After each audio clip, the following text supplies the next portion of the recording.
Je me demande parfois pourquoi la vie est si longue. Je me demande parfois pourquoi ça fait mal quand on tombe. Relève-toi, ferme ta gueule, fais donc ce que le monde voudrait que tu fasses. Relève-toi, ferme ta gueule, lui mets-toi un sourire en face.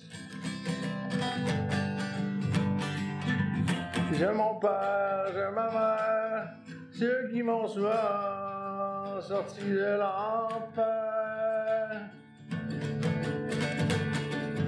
Qu'est-ce que tu veux que le gars fasse? Il faut se relever. Qu'est-ce que tu veux que le gars fasse? Ne jamais abandonner.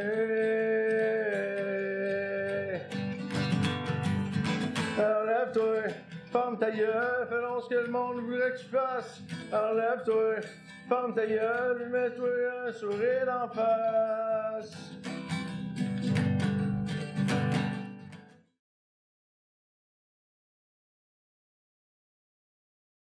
Nous sommes enseignantes à la formation générale des adultes. Depuis plusieurs années, nous chérissons un rêve. Celui de pouvoir sensibiliser nos collègues ainsi que les élèves du centre aux différentes maladies mentales. Par ce projet, nous espérons rendre ce sujet plus accessible et moins tabou. Pour nous aider à réaliser notre rêve, nous avons demandé à nos élèves de participer à la réalisation de ce documentaire. Les élèves ont travaillé dur. Ils ont effectué des recherches. Ils ont fait des entrevues. Ils ont créé des témoignages. Ils ont réalisé un vox pop.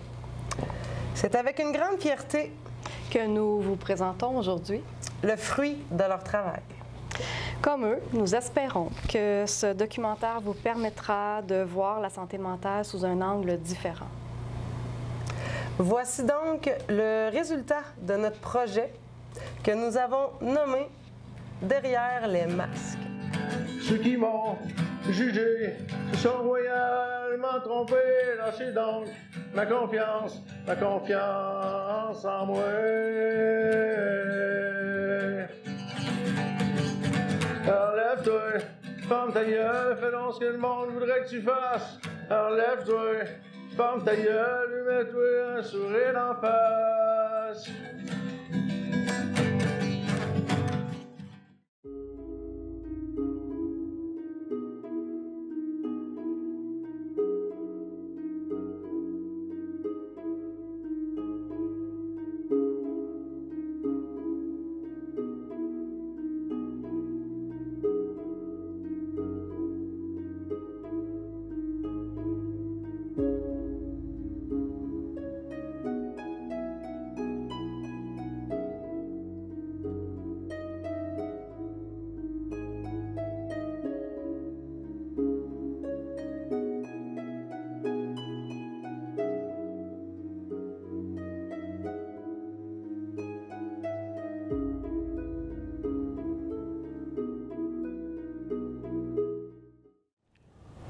Bonjour, j'ai une maladie qui a été diagnostiquée à 20 ans, c'est la schizophrénie. J'ai été malade pendant 20 ans, j'ai maintenant 45 ans. Au début, je pensais que c'était des voix qui sortaient des murs, que c'était qu'il y avait des machines dans les murs, puis tout le kit qui me parlait, puis tout. Fait que c'était vraiment une psychose intense. Puis je pensais pas que les voix étaient dans ma tête. Je pensais que les voix venaient de l'extérieur, des murs. Puis un jour, je suis allé à la piscine avec mon père. Puis il a dit, mon fils, il dit, mets ta tête dans l'eau. Je mets ma tête dans l'eau, j'ai entendu des voix. Je ressors ma tête de l'eau, il dit, t'as vu, hein? Il dit, c'est vraiment dans ta tête. Il dit, t'as la tête dans l'eau, puis tu les entends pareil, c'est pas normal. Il dit, c'est dans ta tête. Puis là, j'ai fini par accepter la maladie, ce qui a enchaîné les saines habitudes de vie. Pas prendre d'alcool, pas prendre de drogue, pas de cigarette. La cigarette, je m'échappe des fois quand je suis trop stressé, un peu comme tout le monde, là. Mais ça a été vraiment une évolution. Puis j'ai 45 ans puis je continue d'évoluer. On dirait que les voix changent avec le temps. C'est moins agressif, c'est moins agressant, il y a moyen de s'en sortir. Tu sais, peut-être que si j'aurais fait ça à 20 ans, peut-être qu'à 30 ans, j'aurais pu vivre avec les voix, parce qu'il faut vivre avec les voix, c'est ça l'affaire. Même si on ferme la porte, on va les entendre au bord de la porte. Fait que c'est de vivre avec la maladie, puis d'habitude, ça part vers 42, 43 ans. Mais moi, c'est venu correct à 45 ans. Fait que c'est ça. En gros, la maladie se maîtrise, mais il faut avoir des scénarios de vie, puis accepter la maladie comme telle, puis prendre les moyens pour s'en sortir. C'est tout. Merci beaucoup de votre attention.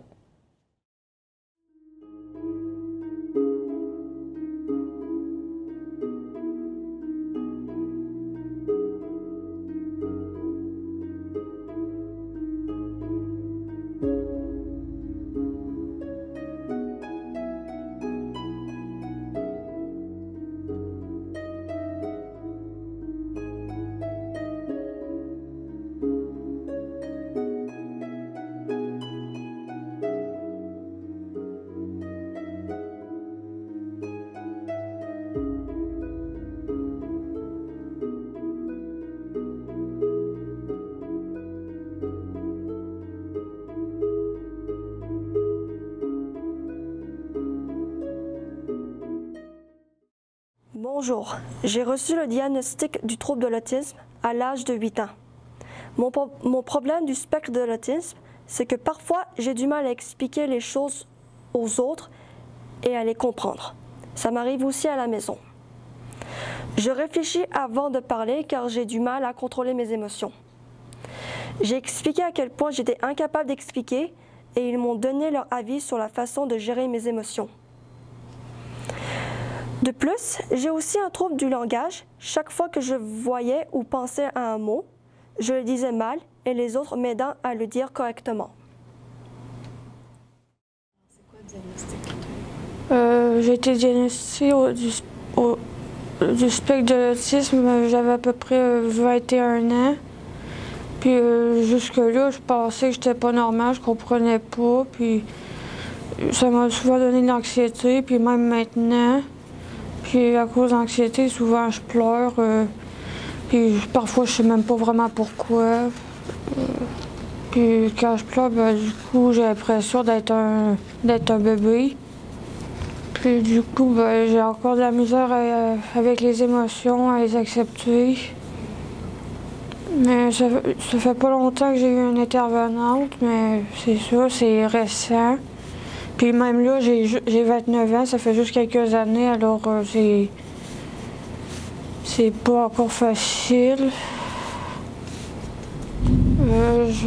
Dans le futur, j'espère prendre plus confiance.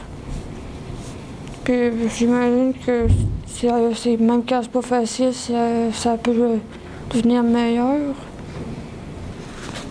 Ben, j'imagine qu'on peut toujours avoir de l'aide si on a des parents, de la famille, des amis qui peuvent encourager. Ce serait bien d'en parler.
On m'a souvent dit que j'étais folle. J'ai été diagnostiqué TPL, trouble de personnalité limite, à l'âge de 17 ans. Mes journées peuvent commencer vraiment bien, où est-ce que je suis de bonne humeur, contente, j'ai une belle confiance en moi. Puis ça peut se détériorer rapidement, où est-ce que je vais sentir une grande colère, puis être en détresse émotionnelle. C'est comme si j'ai de la misère à avoir un juste milieu. J'ai aussi très peur de l'abandon. Donc, des situations où quelqu'un va partir ou quelqu'un démontre moins d'intérêt peuvent faire changer rapidement mon humeur. Mon instabilité de l'humeur, des humeurs, c'est quelque chose que je vis à tous les jours, mais aussi la grande difficulté avec l'image de moi puis l'image que j'ai des autres aussi, qui va beaucoup changer rapidement puis qui va me causer des comportements inadéquats parfois. Mais ça va mieux depuis que j'ai demandé de l'aide.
Ben bonjour, moi je suis ici pour vous parler de mon trouble d'anxiété généralisée.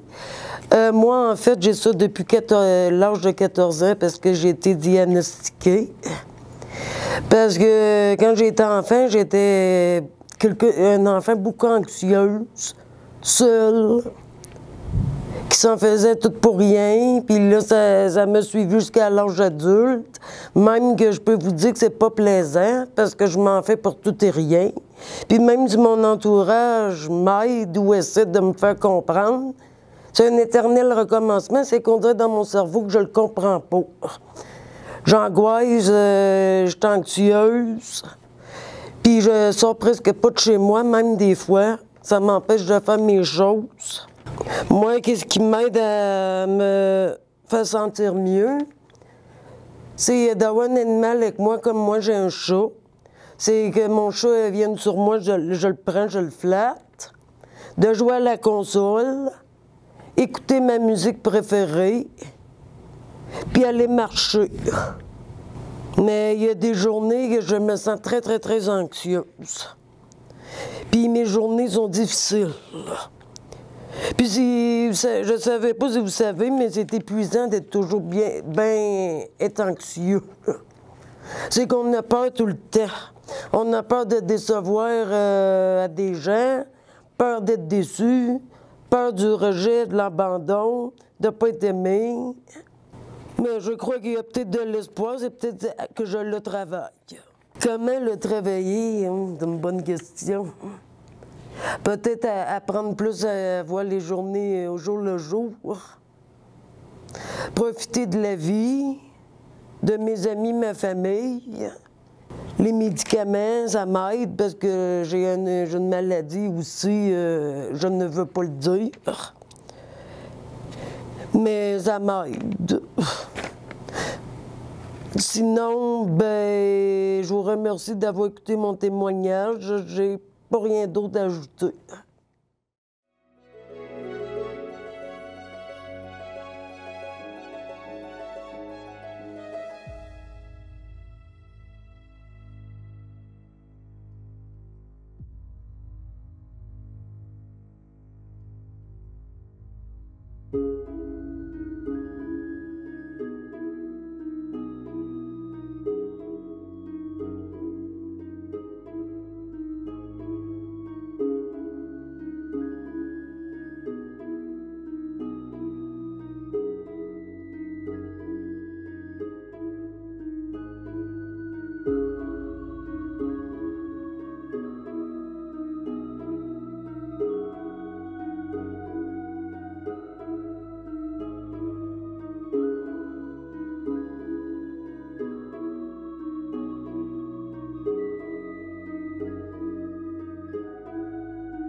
m'a diagnostiqué la trichotillomanie à l'âge de 12 ans.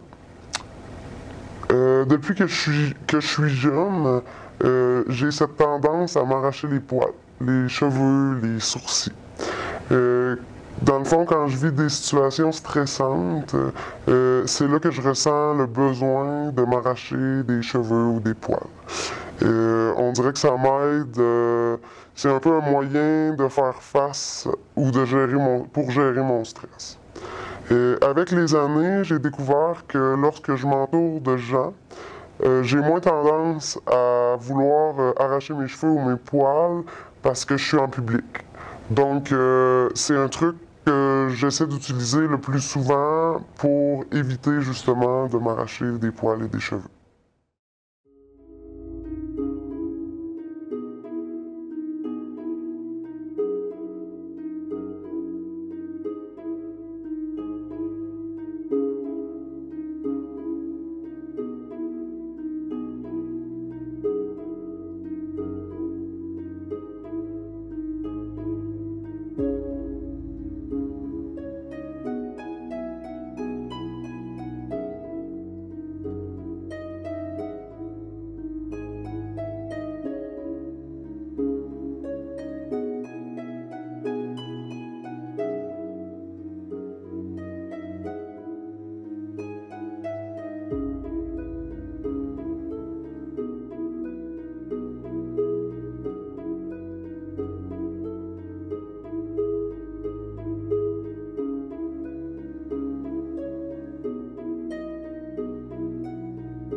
J'ai 40 ans. J'ai un trouble obsessionnel compulsif. J'aime ça dépenser beaucoup d'argent, souvent pour acheter des affaires que je n'ai pas de besoin. J'ai été diagnostiqué, j'avais 16 ans. Je dois prendre mes médicaments à tous les jours pour éviter d'être obligé de dépenser puis toutes ces affaires-là. Je dois me faire gérer mon argent par quelqu'un. Je ne peux pas avoir beaucoup d'argent sur moi parce que ça me donne toujours le goût d'en acheter plus de ce que je n'ai pas de besoin. Aujourd'hui, j'ai accepté ma maladie et j'ai aussi accepté l'aide que j'ai de besoin.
La bipolarité, je vis avec ça depuis longtemps. Même avant que j'en sois à la tête moi-même, je savais que ma mère était pas normale. ben, je veux dire, que ma mère était... Elle avait des hauts puis des downs, puis j'ai appris un petit peu plus tard, à l'adolescence, qu'elle était maniaco-dépressive. Mais avec le temps, ça a changé de terme. À cette heure, c'est bipolaire. Puis, je sais que ma mère a toujours refusé la médication. Puis, au niveau de la maladie, ben moi, ça a commencé quand j'ai vécu plusieurs deuils en même pas 9 mois, 1 an. J'ai eu plusieurs deuils rapprochés, puis j'ai fait une grosse dépression. Puis, j'ai été consulter un médecin en semi-urgence. Puis elle m'a pas demandé s'il y avait des personnes dans ma génétique, dans mon comment on appelle ça, dans mon historique, je veux dire, dans ma pas généalogie, en tout cas. S'il y avait personne de ma parenté qui était bipolaire ou maniaco-dépressif, peu importe comment on appelait ça dans le temps, on m'a pas demandé. J'aurais probablement dit que mon père, c'est un fou intelligent, puis ma mère est bipolaire, maniaco-dépressive. J'ai consulté un médecin en clinique de semi-urgence à cause de ma dépression, puis je voulais même pas me lever pour aller me laver. J'étais une larve humaine à cause de les épreuves que je vivais et tout. Puis j'avais fait 2 tentatives de... En tout cas. Fait que là, ben, depuis ce temps-là, j'en ai parlé avec ma psy, puis depuis ce temps-là, on a ajusté la médication, puis je l'ai au coucher, puis depuis ce temps-là, ça va bien.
Bonjour Vanessa, comment allez-vous?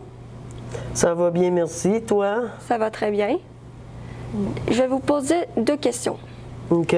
Qu'est-ce que vous faites pour vous divertir?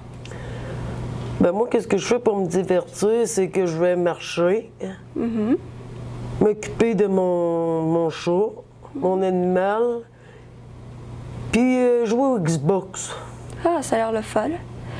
Et qu'est-ce que ça t'apporte? Qu'est-ce que ça m'apporte? Oui. Ben, marcher, c'est parce que ça me permet de maintenir mon poids. Ça fait travailler mes jambes. Mon chat, ça m'apporte du bonheur. Puis ma Xbox, ben, ça me détend. Ça, c'est bien d'entendre. Puis c'est vraiment le fun. Merci de répondre à mes questions. Bienvenue. Bonjour Chantal, comment allez-vous? Je vais très bien, Alicia, et toi-même? Très bien. Fait que je vais te poser 2 questions. Qu'est-ce que tu fais pour te divertir? J'aime bien écouter de la musique, faire de la lecture. faire des mandalas. Ça c'est bien. Et qu'est-ce qui t'emporte?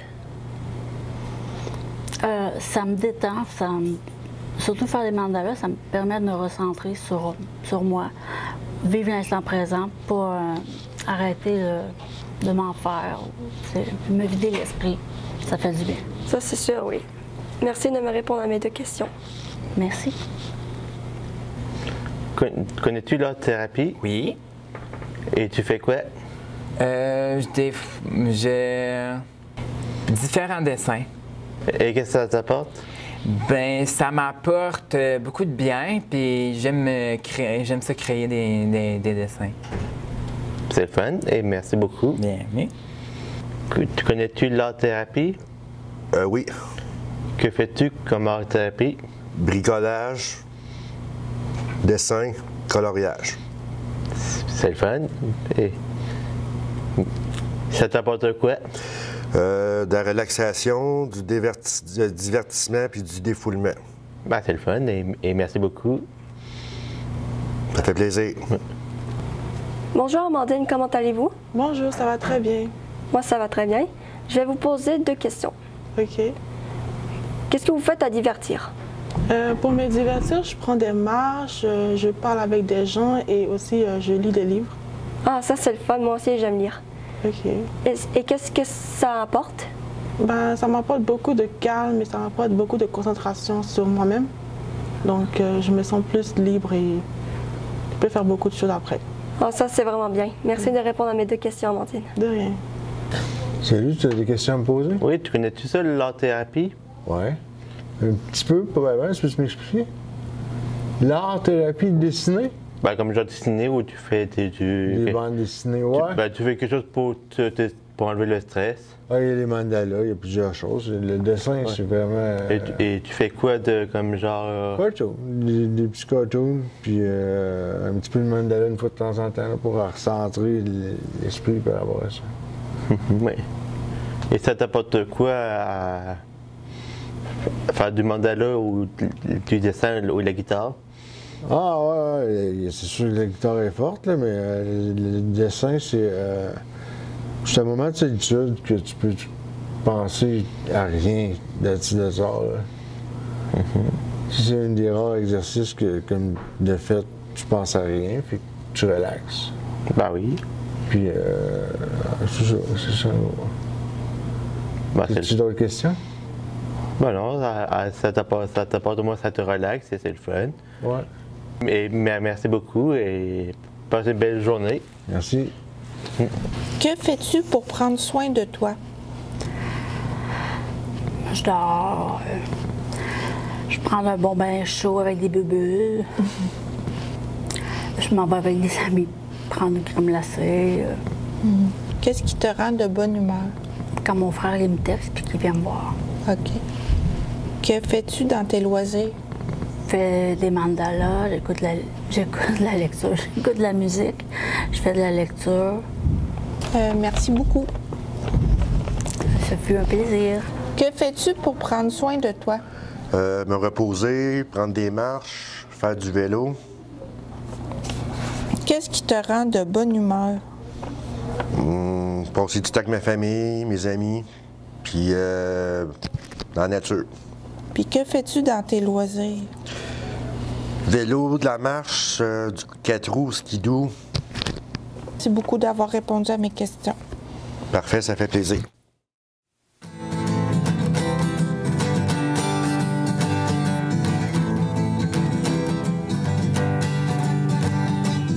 Je me demande parfois pourquoi la vie est si longue. Je me demande parfois pourquoi ça fait mal quand on tombe. Relève-toi, ferme ta gueule, fais donc ce que le monde voudrait que tu fasses. Relève-toi, ferme ta gueule, lui mets-toi un sourire en face. J'ai mon père, j'ai ma mère, ceux qui m'ont souvent sorti de l'enfer. Qu'est-ce que tu veux que le gars fasse? Il faut se relever. Qu'est-ce que tu veux que le gars fasse? Ne jamais abandonner.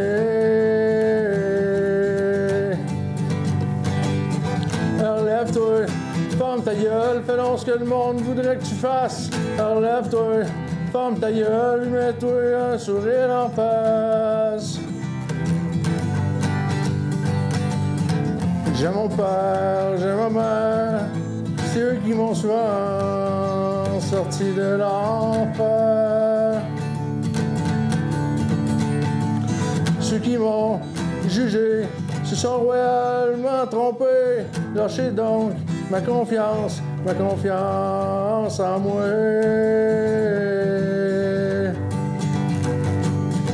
Le mépris dans l'oubli, liberté à tout prix. Le mépris dans l'oubli, liberté à tout prix.